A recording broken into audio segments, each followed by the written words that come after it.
One of the biggest surprises when you're on a GLP-1 is how differently your body wants food. This isn't a perfect grocery list, it's just what actually works for me now. Hi everyone, welcome to Slow and Steady with Andy. I'm Andy, and in today's video, I'm going to be sharing with you some of my essential must-haves that are always in my grocery cart since I've been on this GLP-1 journey. If you're new here, I started Mounjaro in June of 2025 when I was diagnosed with type 2 diabetes, and I'm currently on the 7.5 milligram dose. So just to let you know right up front, this video is not about a diet. It is not a clean eating video. This is real life food that I actually eat. Convenience is allowed around here. Let's talk before GLP versus now. Before GLP-1, I bought more food than I needed. I planned bigger meals and bigger portions. I bought things because I thought I should eat them. Now on GLP-1, I buy simpler foods. Protein comes first. Convenience matters more. And even though I don't feel hungry in the same way, I still eat to fuel my body. So let's talk about what some of my must-have high protein options are around here at all times. Eggs are just really versatile and they're pretty affordable. At least currently they are pretty affordable. And I like them in a variety of ways. And I like to use them not just for breakfast, but also for snacking. So we'll have hard boiled eggs on hand to have as a snack. And it's just a really simple, easy to grab high protein item, especially if I'm not particularly hungry. I really have to focus to make sure I'm getting that protein in. So for me personally, while I don't really do calorie counting, I do have a daily goal of protein that my dietitian gave to me, and that is 90 to 120 grams of protein a day. Some of the other affordable, easy to grab, easy to include in a variety of ways are canned tuna or canned chicken. Pretty much every week from Aldi, I buy low sodium turkey lunch meat. And that's really a common go-to for me for my lunches is just a turkey sandwich on wheat bread with Swiss cheese, and I use low fat mayo and I'm good to go. I might even have a little bit of a side of Doritos, or sometimes instead of like chips, I'll take mini cucumbers and slice them up into little coin sizes, give myself some ranch on the side and dip them and eat them along with a sandwich just for a crunch factor. Another easy thing is rotisserie chicken. We have a Sam's Club membership, and so rotisserie chickens are, I think, $4.99 a piece, and they're a really good size, and they're just such an easy grab and go. When I bring them home, take I will get the chicken off of the bone and just keep it all in a container in the refrigerator, and I'll put it together to make chicken sandwiches, or I'll just reheat it with a veggie and have a quick meal that way.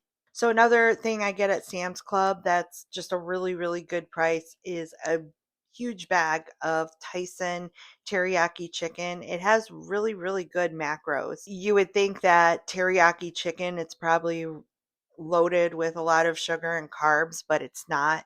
Side note, I'm not on a low carb diet.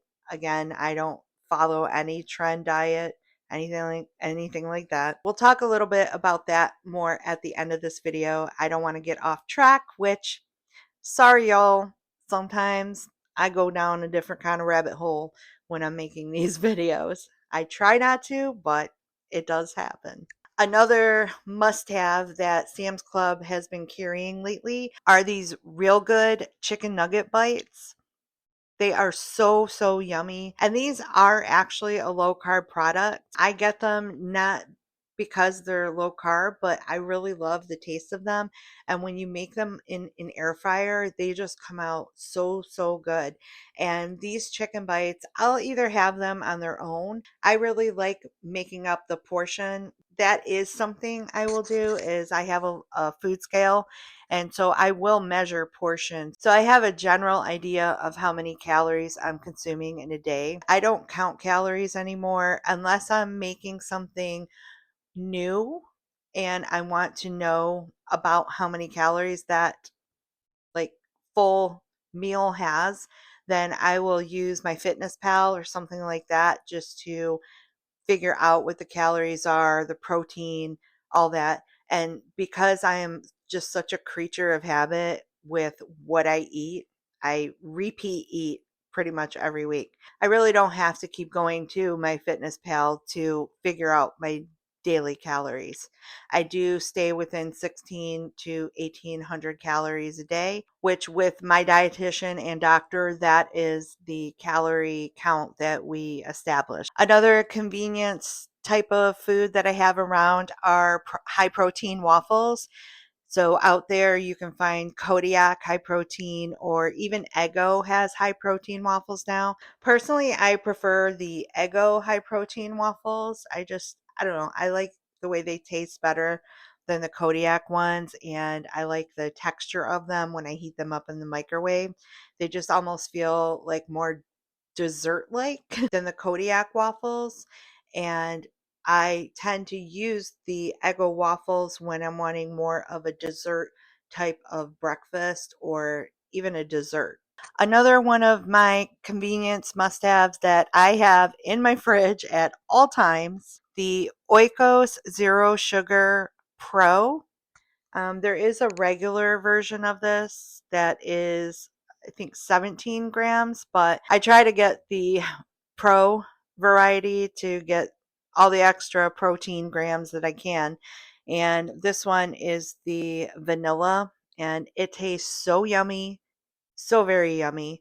And I'll talk about some of the ways I use that here coming up. And another convenience type of item that I keep around are protein bars. My personal favorite, I have two brands that are my personal favorite. These Built Puff Bars, I got these from Sam's Club online. These are peanut butter cup and s'mores chunk flavor. You guys, they are so, so yummy. But you have to really remember that these are actually meal replacements. So they're not like candy bars. And for me, I don't rely on protein bars to get my protein per day. I do try to get my protein count from, meat and dairy and more whole foods ways of getting it. But if I do know that I'm running around a lot, or if I just haven't had the appetite on a particular day to eat enough like meat to reach my protein goals, then I will use one of these. This particular box, I think I bought a month ago. It's still pretty full. I personally just don't think it's very healthy to rely on these to meet protein counts on a regular basis. But I do think they're very, very good to have around. I keep one in your purse in case you are out shopping, you're out doing something. Like for me, if I get hungry, I will eat one of these that I have in my purse just so I'm not tempted to eat something really, really bad. And another brand of protein bars that I really like are these Robert Irvine Fit and Crunch. And I'm sorry, you guys. Yes, I got this at Sam's Club too. We get a lot of our stuff from Sam's Club because when these go on sale, they're just really such a good deal. I don't buy them unless they go on sale. But this this particular box is like chocolate brownie and mint chocolate chip, and they have, I think they both have 16 grams of protein in them. Really, really good. I am super picky about protein bars. I do not like very many out there. Like Quest bars, I just think are super gross. They have like this protein aftertaste, and I can't handle it. So if you're one of those people that are sensitive to like a protein aftertaste, then try out one of the two that I just gave you and let me know what you think. And I just feel like I have to say this. Convenience foods are not a failure. They are a tool. They're a tool that we can use to stay on track. They are a tool that I use to help me portion control and keep a more balanced diet, because sometimes you just need convenience, or else that is when you find yourself running out somewhere and getting, something drive through that is really not the best option. So you might be wondering, well, Andy, what do you do with those convenience foods once you have them? How do you turn them into a balanced meal? So let's just quickly go over some of the things that I do with these items. So, an easy go to meal for me around here is I will take the Tyson teriyaki chicken. I always keep frozen broccoli on hand. It's my favorite vegetable around here. So, I will cook the teriyaki chicken. I will have a side of steamed broccoli with that. And then another go to item that I buy are, you can find pouches of 90-second rice. So you microwave it 90 seconds. And my favorite is a blend of brown rice and quinoa. So I will pair all those together and have, a portion controlled, balanced meal, and it tastes delicious. So there's one of my really repeat meals. Meal number two, I always keep lettuce on hand to make salads or to use on my sandwiches. So I cook up again in the air fryer those real good chicken bites I was telling you about. And I have that Sweet Baby Ray's no sugar added or sugar free honey mustard dressing. So I'll make a salad. And on that salad, I'll put in there usually some cucumber. And so that is another repeat meal that I have during the week, because it is just easy to put together and it tastes good. So let's talk about those waffles. I have discovered that I can make an amazing, pretty low calorie, high protein, dessert like breakfast type situation going on using the Eggo waffles and the Oikos Pro yogurt. And then I always keep on hand a bag of frozen berries. The mixed berries that I have are blackberries, blueberries, and raspberries. There's zero sugar added. So, what I'll do is I will microwave the waffle. I will take a serving of the Oikos Pro Vanilla Zero Sugar Yogurt and top that. And then I heat up some of the berries in the microwave. And as they warm up, they, defrost. So, there's like a liquid to them. And they're so good warmed up too. And so I just dump that over the top, and I'm telling you, you guys, it is so, so good, either as a breakfast or a dessert. Some of my other repeat type of meals for breakfast are, I love doing overnight oats. My favorite overnight oat mix, I use a half a cup of oatmeal. I do not use quick oats. I use regular rolled oats. And I use a half a cup of almond milk, a half a cup of the high protein zero sugar yogurt, whether that's, Oikos or Chobani or whatever one is your favorite. And then to add more protein to it and a really good, just yummy flavor, I have some of that PB Fit powdered peanut butter, and it's very low calorie, low fat. So I will put a tablespoon of that in the bowl with the oats and the almond milk and the yogurt. And then the next day, I will add some of the frozen berries to it, or I'll put a half a banana in there, and yummy, yummy. Another go to for my breakfast is just eggs and sauteed spinach. I actually have a I actually show how I make that in a video. I will put the video up here. I did a what I eat in a day, and you can go check that out, take a look at it. It's basically just some scrambled eggs and some sauteed spinach. I know that nothing you're seeing here is fancy, and quite a few things are, I guess, considered convenience food, but I'm eating to support my body. I'm not eating to impress anybody. I'm not eating to live up to anybody else's standards of how they think I should eat and live to lose weight and get healthy. I will reiterate in this video and probably almost every video you watch that I will not follow trend diets anymore. Been there, done that. They are not sustainable. They are not satisfying to me. Of course, everyone is welcome to live their journey as they find fit, especially if they are working with their doctors and doing it. I'm here 32 pounds down in 6 months, and I would say that this is working. So, I want to touch on really quick just some snack options. Now, since being on Mounjaro, I find that I'm not really having to snack very often.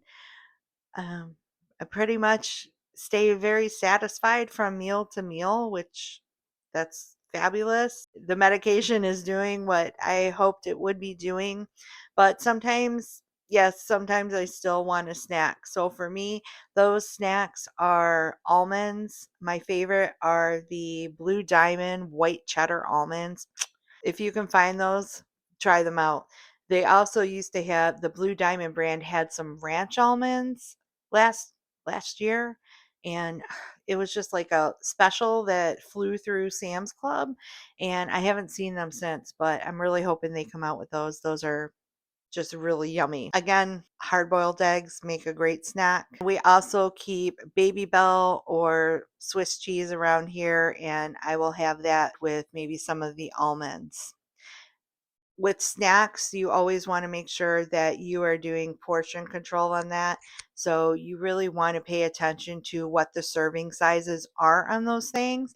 And then once you just have it kind of muscle memory in your brain what the serving sizes are. You don't need to keep weighing and measuring and doing all that. I have it pretty down pat with how many almonds are a serving size because while I'm not actually calorie counting, I am still very aware of the calories and what I am eating. And I know I'm not going over my calorie range per day. Another quick snack that I like to have around are apples with peanut butter. Apples are a really great source of fiber, and when you are on a GLP-1, you do want to make sure that you are getting your fiber in there. So the way I do that is I have apples round, I have wheat bread, and again with my broccoli, I eat a lot of broccoli. And of course, I can't make this video without mentioning that we need to really make sure we're staying hydrated. My personal water intake goal per day is 120 ounces, and water is really my main drink. I will have 1 or 2 cups of coffee, and I use Jordan skinny syrup when I make my coffee at home. I don't buy coffee out. I actually prefer just my trusty old fashioned coffee at home. And so that is not high calorie at all. Other than coffee, I really do stick to just having water. I do add some water flavoring to that. I buy from Walmart. I just usually grab a box of Great Value water flavor enhancers and I add to my 40-ounce mug of water. I add half of one of the flavor packets because I don't really like my water to taste like juice. I just like to have a little bit of flavor in there. And that also helps me not have to keep spending money on water flavors because one box lasts me quite a while. Now, one of the last things that I just want to share with you is that for me, I don't have bad foods. I don't have restricted foods. I don't have foods that I'm not allowed to have. I personally have found throughout my life that if I put some sort of restriction, then the only thing that happens is my brain ends up wanting all the things I'm not supposed to have. Since being on Manjaro and just telling myself, hey, if you're really, really wanting something, you can have it. You're just going to have a little bit of it. I have found that I just don't have the cravings like I used to. It has just changed. So, all those things that I used to gravitate towards, I just don't even want. Now, I will have pizza sometimes, but if I'm going to have pizza, I make sure that I have like salad or something healthy before I eat the pizza. And when I have the pizza, I'm having like one slice of pizza. I'm not having three slices of pizza anymore. And for me, that has really worked. I still am feeling satisfied that, hey, I got to have one of my favorite foods ever on the planet, which is pizza, but I'm not overdoing it. And again, 32 pounds down. So you can still lose weight and have things that maybe other people may think you should not have. You have to do what works for you. Nobody can do that for you. And if having that mentality is going to help you meet your goal, then do what works for you. Your grocery cart does not need to be perfect for this to work. It just needs to work for you, your budget, your appetite, your real life. Convenience foods are not failure. Frozen foods are not failure. If you're choosing things that you'll actually eat and are still supporting this health journey, then you are doing it right. The important part of all of this is learning portion control and balanced eating. For me, this means I'm not aiming for a perfect grocery cart. I'm aiming for a realistic one. That means some fresh foods, some frozen foods, some convenience foods. Because a plan that you can repeat is better than one that you will abandon. If this has helped you rethink your grocery shopping, let me know. If this made grocery shopping feel less overwhelming, that was my goal. Let me know in the comments below what some of your favorite go-to meals are on your GLP-1 journey. And remember, slow and steady still wins. See you in the next video. Seen a lot of Bye. change, been through a lot of pain. Some things are not the same as they were a year ago, but all will be okay. I move on each and every day. The past is where it stays, way back a year ago. I've changed for the better this time. I thought I would never be fine. I strive just to say I'm alright, and for the first time in a long time I'm alright. I've seen a lot of change, been through a lot of pain. Some things are not the same as they were a year ago, but all will be okay. I move on each and every day. The past is where it stays, way back a year ago.